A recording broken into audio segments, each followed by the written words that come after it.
Hello and welcome to Mr. CFD. This simulation is wind flow over a villa building. The present issue simulates the external flow of wind passing through the villa using ANSYS Fluent software. The geometry of the villa consists of several buildings and a special domain for the yard. The area around the villa is considered to be the airflow area. This is the geometry of the villa, created using Design Modeler software. The wind speed is 3 e/1, and the ambient pressure is equal to the atmospheric pressure. The direction of airflow relative to the villa complex has a certain angle, so the velocity is divided into two values in the y and z coordinate directions.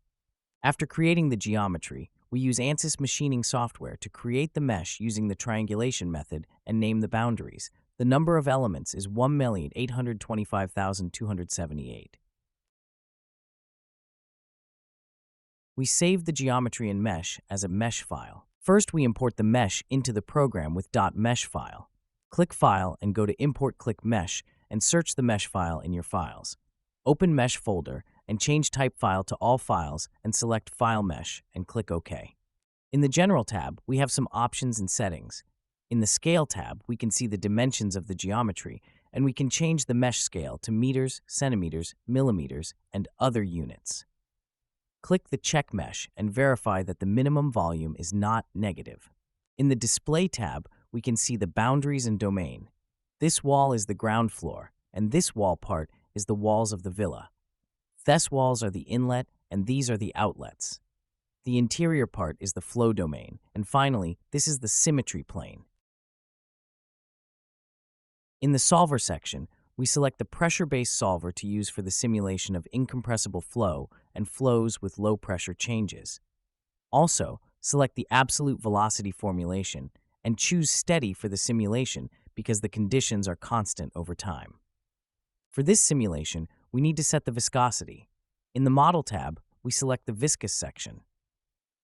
In the Model section, the first option is used for non-viscous flows, the second option is used for laminar flows, and the other options are used for turbulent flows.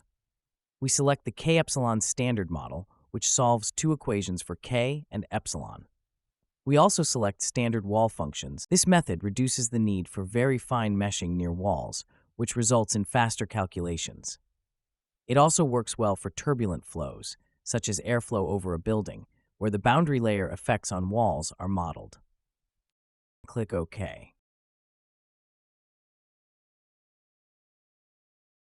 In the Material tab, we check the materials, including fluids and solids.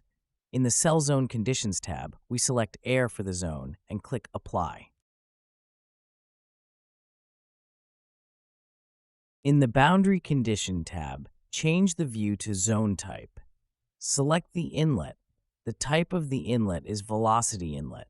Set the Velocity Specification method to Components and set the coordinate system to Cartesian. The velocity in the x direction is -1.026, in the y direction is 2.817, and the velocity in the z direction is 0.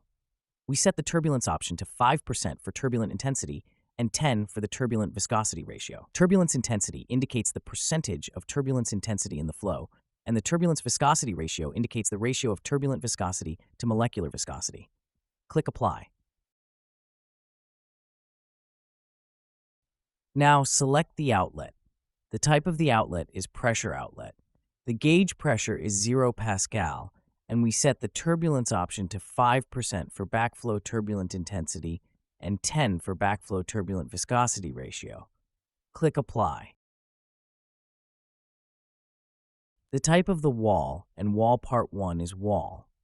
We set the stationary wall and no-slip condition for this boundary. The stationary wall is used for a fixed wall, and the no-slip condition is for cases where the flow velocity on the wall is 0. Click Apply. In the Methods tab, we select the Simple method as the scheme. The simple algorithm is a pressure velocity calculation method that is relatively simple to implement and is therefore commonly used in CFD software. The simplicity of the algorithm allows it to converge quickly and have good stability, which is important in steady-state simulations. Simple is widely used in the simulation of incompressible and steady flows and is sufficient for most engineering problems. Compared to more complex algorithms, simple consumes fewer computational resources, which makes it suitable for fast and efficient simulations. The algorithm works well with a variety of meshes and boundary conditions, especially in simulations where accuracy and stability are not of high concern. The spatial discretization for pressure is set to second order, and for others, it is set to second order upwind. The second order method has higher accuracy. In the Monitors tab, we can see the residuals and choose to change them or disable their display.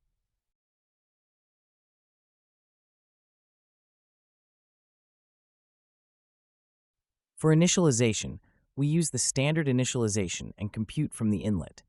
The standard initialization applies initial values based on user selection. Click Initialize. Finally, in the Run Calculation tab, we input the number of iterations and select Calculate.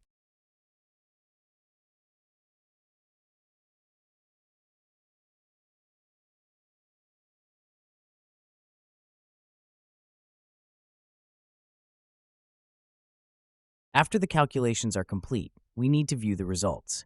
This can be done in Fluent and CFD Post. To view the results in CFD Post, click on Results to open the CFD Post software.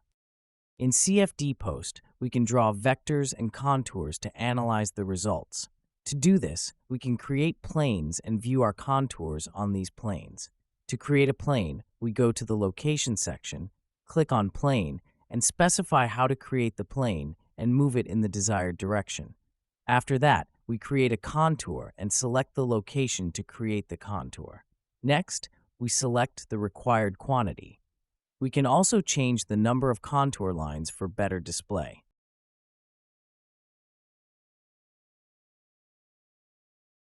For this simulation, we create pressure and velocity contours.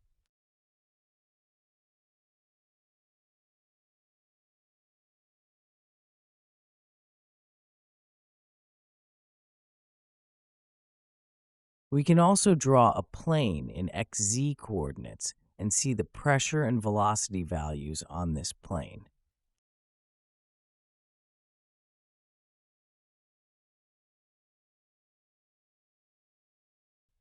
Similarly, we can create the desired vectors.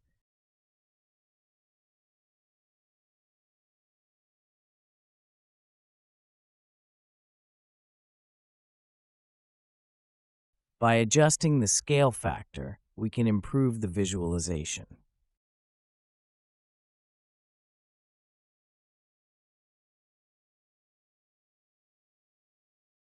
We can also view pressure and velocity values anywhere in the domain.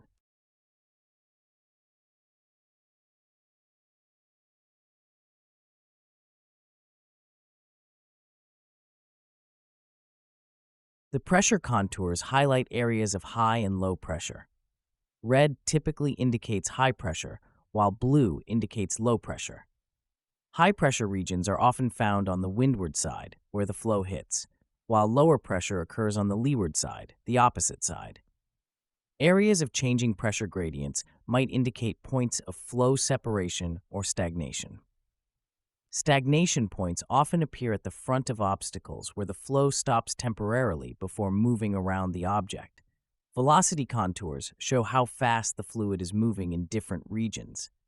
High velocities, red-yellow, are expected in regions with streamlining or where the flow is constricted, causing acceleration.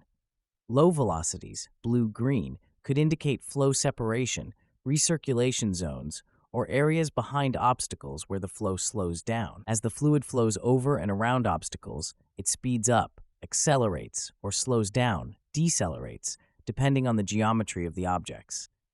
Velocity vectors provide insight into the flow direction and pattern. Observing vectors can help identify vortices, circulation zones, and flow paths. Areas with high divergence or convergence of vectors might indicate regions of significant changes in flow dynamics, such as vortices or flow separation. I hope this video is helpful for you. To benefit from Mr. CFD services, including simulation, consultation, and training, visit our website, www.mester-cfd.com. Contact us via info@signmester-cfd.com.